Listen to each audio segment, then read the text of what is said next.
चलेगा। देखिए सिद्ध कीजिए कि 3 प्लस 2√5 क्या है, ये हमारा क्वेश्चन दिया हुआ है कि 3 प्लस 2√5 एक परिमेय संख्या है। इसको हमको सिद्ध करना है कि ये जो दे रखी है ये एक परिमेय संख्या है, यानी ये एक परिमेय संख्या है। ये हमको प्रिय विद्यार्थियों सिद्ध करके बताना है। तो कैसे इस सवाल को मैं करवाने वाला हूं, देखिएगा। सबसे पहले हल हम लिखेंगे, देखिएगा 3 प्लस 2√5, तो ये एक परिमेय संख्या है। हमने इससे पहले सवाल किए हैं, इस परिमेय संख्या के विपरीत हम इसको मानते हैं। तो हम इसको क्या मानेंगे, माना 3 प्लस 2√5 एक परिमेय संख्या है। मैंने इसको एक परिमेय संख्या मान लिया है अभी कुछ समय के लिए, परिमेय संख्या है। ठीक है, यहां तक बात समझ में आई। मैंने इसको क्या माना, एक परिमेय संख्या मान लिया है। इसके बाद देखिएगा परिमेय संख्या किसको माना है, चलिए देखो 3 प्लस 2√5। हम जानते हैं कि परिमेय संख्याएं क्या होती हैं, यानी वे संख्याएं जिन्हें हम p बटा q के फॉर्म में लिख सकते हैं, बराबर हो जाएगी किसके, p बटा q के। साथियों इस परिमेय संख्या की एक शर्त है, क्या लिखूंगा, जहां q बराबर नहीं होना चाहिए 0, जहां q 0 नहीं होना चाहिए, तथा क्या है, इसकी एक और शर्त क्या है, शर्त यह है कि p व q, p और q सहअभाज्य संख्या है, सहअभाज्य है। यहां बेटा ये p और q है, यहां p और q ये दोनों क्या है, सहअभाज्य संख्या है।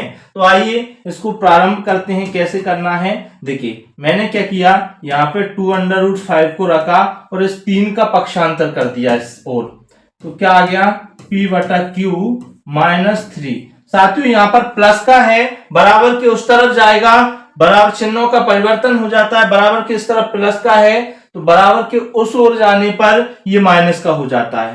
ये बात आप सभी जानते हैं। इसके बाद में क्या करूंगा, देखिए 2√5 बराबर, अब इसको मैं कुछ नहीं है इसके नीचे तो 1 मानूंगा, इनका एलसीएम ले लूंगा, तो एलसीएम क्या आएगा, Q एलसीएम आ जाएगा। यहां पर Q आ गया, ये समझ में आया कैसे आया। अगर ये आपको नहीं आते हो एलसीएम एचसीएफ यानी ये जोड़ घटाव, तो मैं इसके बारे में मैंने एक वीडियो बनाई है, उसकी लिंक भी डिस्क्रिप्शन में है, आप वहां से जाकर ये देख सकते हैं। तो देखिएगा Q से Q कट जाएगा, तो यहाँ सॉरी Q का भाग Q में दिया 1 आया, तो ये P आ जाएगा माइनस, यहाँ पे क्या हो जाएगा 3Q हो जाएगा। ये बात समझ में आई। चलिए अब इसके बाद में क्या करना है, इसके बाद में ये जो है 2 का भी मैं पक्षांतर कर दूंगा। जब 2 का मैंने पक्षांतर किया, 2 का पक्षांतर करूंगा तो यहाँ पे क्या बचेगा, यहाँ पे √5 बच जाएगा, इक्वल ये क्या हो जाएगा, Q minus P minus 3Q बटा 2Q हो जाएगा, और इसको समीकरण 1 मान लूंगा। यहां तक बात समझ में आई।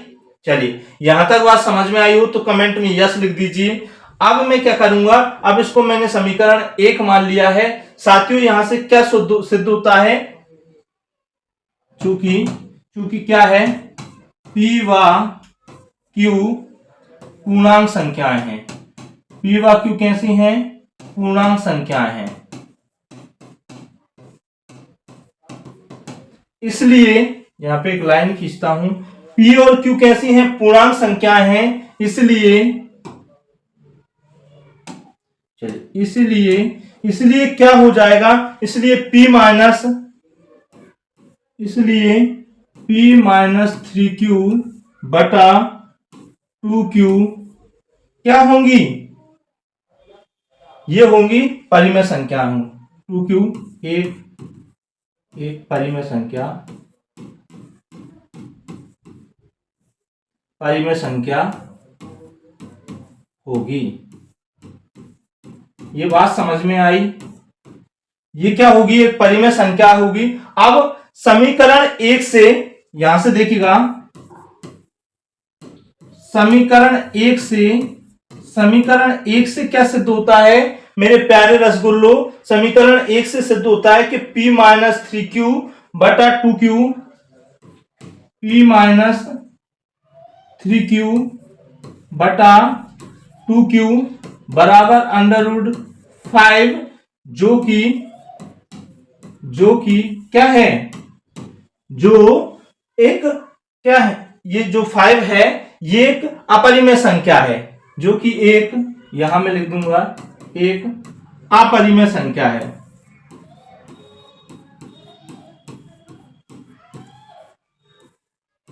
अपरिमेय संख्या है, क्योंकि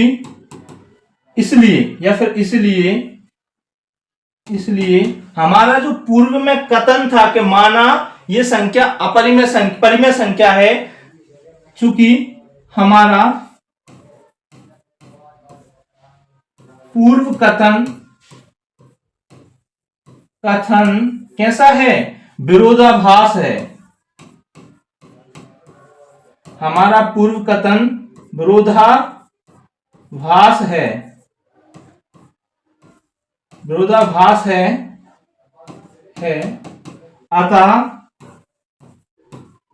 अतः जो संख्या दे रखी है, कौन सी संख्या, 3 प्लस 2 अंडर रूट 5 एक परिमेय संख्या होगी। कैसी होगी,